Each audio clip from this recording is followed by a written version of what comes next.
Pump and ഓപ്പറേഷനിൽ എല്ലാ ഗ്യാസിനെയും outdoor യൂണിറ്റിൽ store ചെയ്ത് വെക്കുക ചെയ്യുക.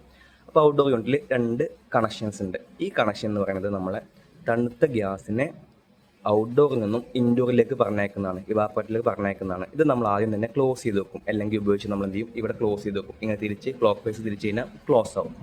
അപ്പോൾ നമ്മൾ AC യൂണിറ്റ് കഴിഞ്ഞാലും ഓണായി കഴിഞ്ഞാലും ഒരിക്കലും ഗ്യാസ് ഈ ഔട്ട്ഡോറിൽ നിന്നും അങ്ങോട്ട് പോവില്ല.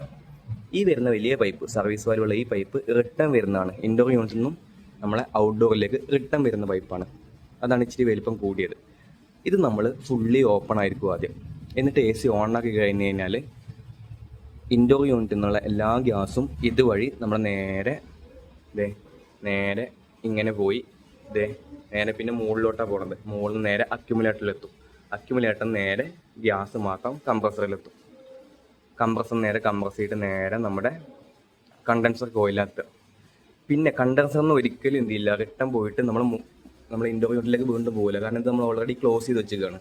അപ്പോൾ നമ്മൾ എല്ലാ ഗ്യാസും കംപ്രസർ വലിച്ചെടുത്തു എന്ന് അറിയാൻ വേണ്ടി നമ്മളിവിടെ എന്ത് ചെയ്യും, ഈ സർവീസ് വാൽവിൽ ഒരു ഗേജ്, കോമ്പൗണ്ട് ഗേജ് നമ്മൾ എന്ത് ചെയ്യും, ഘടിപ്പിക്കും. ഇവിടെ ഒരു കോമ്പൗണ്ട് ഗേജ് വെച്ച് നമുക്ക് എല്ലാ കംപ്രസർ ഓടിക്കഴിഞ്ഞാലും ഗ്യാസ് എല്ലാം കഴിഞ്ഞോ, സീറോയിലേക്ക് എത്തിയോ, ഇനി അവിടെ ഗ്യാസ് ഉണ്ടോ എന്നൊക്കെ അറിയാൻ കഴിയും. അപ്പോൾ നമ്മളൊരു ലൈൻ ഉപയോഗിച്ചിട്ട് നമ്മളിവിടെ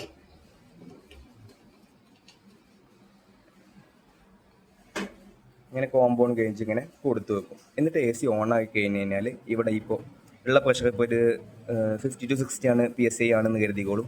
അങ്ങനെയാണെങ്കിൽ AC ഓൺ ആക്കി കഴിഞ്ഞ് കഴിഞ്ഞാൽ ഇതിങ്ങനെ കുറഞ്ഞു വരും. കാരണം ഇൻഡോറിൽ നിന്ന് എല്ലാ ഗ്യാസും ഔട്ട്ഡോറിൽ സ്റ്റോർ ചെയ്യാൻ തുടങ്ങിയിരിക്കുക. ഇതിങ്ങനെ കുറഞ്ഞ് സീറോയിൽ എത്തുന്ന ടൈമിൽ നമ്മൾ എന്ത് ചെയ്യണം, നമ്മൾ ഈ ഒരു വാൽവ് ക്ലോസ് ചെയ്ത് വെക്കുക. അപ്പോൾ എല്ലാ ഗ്യാസും നമ്മൾ ഔട്ട്ഡോറിൽ സ്റ്റോർ ചെയ്ത് വെച്ചു. എന്നിട്ട് ഉടനെ തന്നെ